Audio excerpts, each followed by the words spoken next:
وہ بتایا جاتا ہے کہ یہ 1 لاکھ لیٹر سے بن رہی ہے لیکن وہ بجلی 70,000 لیٹر سے بن جاتی ہے اور وہ بجلی دے دی جاتی ہے گورنمنٹ کو. اب باقی کا 30,000 لیٹر کہاں جاتا ہے؟ اس پہ تفتیش شروع کی اور جب نیب نے اس کے اوپر تفتیش کی تو پتا چلا کہ لاہور میں ایک سٹی ٹاور ہے.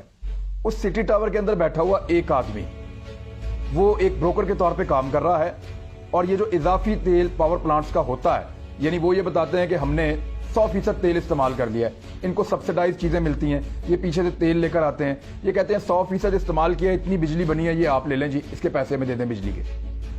اب وہ جو تیل ہے وہ استعمال ہوتا ہے 70%, باقی 30% کیا ہوتا ہے کہ سٹی ٹاور تک یہ پہنچے تحقیقات کرتے ہوئے اور وہاں بیٹھا ہوا ایک آدمی جو ہے وہ اس کو بیچتا ہے پیٹرول پمپس کو اور مختلف جگہوں پہ مختلف کمپنیز کو. تو یہ ہے 1-2 نمبری یہاں پہ کہ 30% پیٹرول بھی چوری کر رہے ہیں, پلانٹ بھی مفت میں لگا ہے. اب تیسری چوری آپ دیکھیں وہ کیسے ہوئی کہ گورنمنٹ نے ان کے ساتھ یہ طے کیا تھا روپوں کے اندر, پاکستانی روپوں کے اندر, کہ جناب پاکستانی روپے کے اندر ہمارا طے پا گیا کہ آپ اتنے روپے میں یہ لگا رہے ہیں اور اتنا منافع آپ کو ملے گا. لیکن کیا گیا بعد میں اس کو ڈالر میں کنورٹ کر دیا گیا. ڈالر کی پرائس آپ کو پتا ہے بڑھتی ہے اور پاکستان میں بہت زیادہ بڑھی ہے. ڈالر کی پرائس ان 15 سالوں کے اندر دگنی ہو گئی تو ان کو پیسہ دگنا ملنا شروع ہو گیا. یہ ایک ہیر پھیر کیا گیا جس کی کوئی جسٹیفیکیشن ابھی تک موجود نہیں ہے.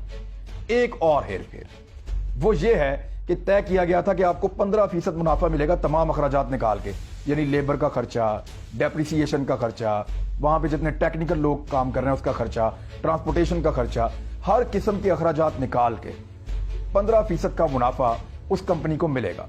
اب جو منافع وہ کمپنی وصول کرتی رہی وہ ہے 40 سے 50%, اور یہ ایک کمپنی نہیں, منشا صاحب کی کمپنی نہیں ہے, یہ تمام کمپنیز ایسے ہی 40 سے 50% وصول کرتی رہی ہیں.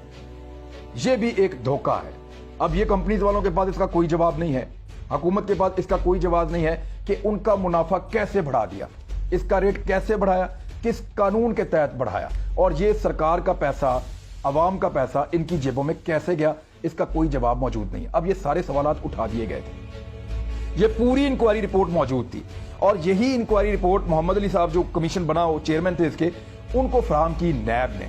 اس کی بنیاد پہ انہوں نے کچھ اور تحقیقات کر کے یہ شامل کیا اور عمران خان صاحب کو جا کے دے دیا. اب عمران خان صاحب کے پاس 2 رستے ہیں, یا تو ان سب کے اوپر قانونی کارروائی کریں, ان کو اندر ڈالیں اور ان سے یہ سارا کچھ چھین لیں اور سستی بجلی عوام کو فراہم کریں.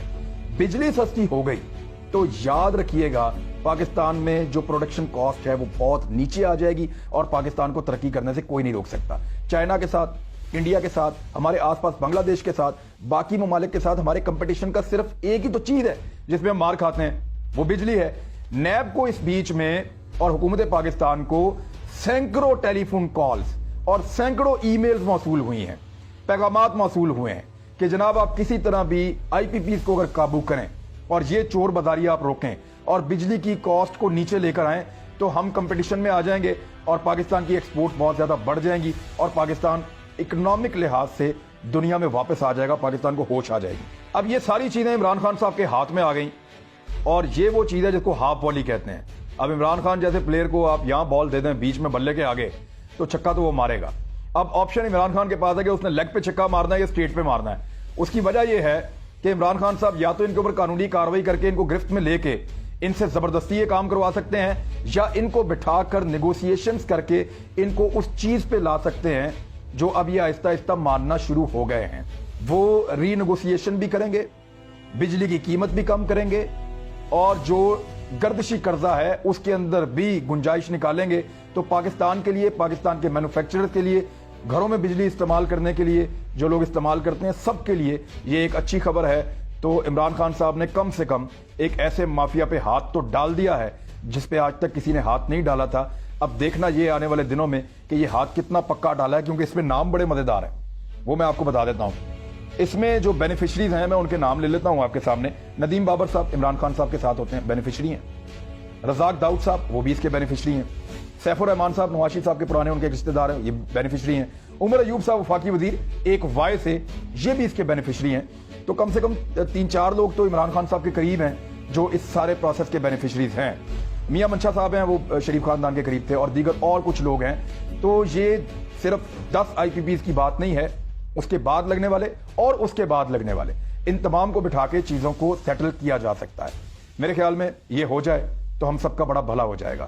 یہ انفارمیشن میں نے آپ تک پہنچائی. اگر آپ کو پسند آئی تو آپ میرے چینل کو سبسکرائب کریں, لائک کریں, شیئر کریں, دوستوں کو بتائیں یہ انفارمیشن, تاکہ سب کو پتا ہو کہ ڈاکہ پڑا کہاں پہ ہے اور پکڑا کیسے گیا ہے. اپنا خیال رکھیے گا. اللہ حافظ.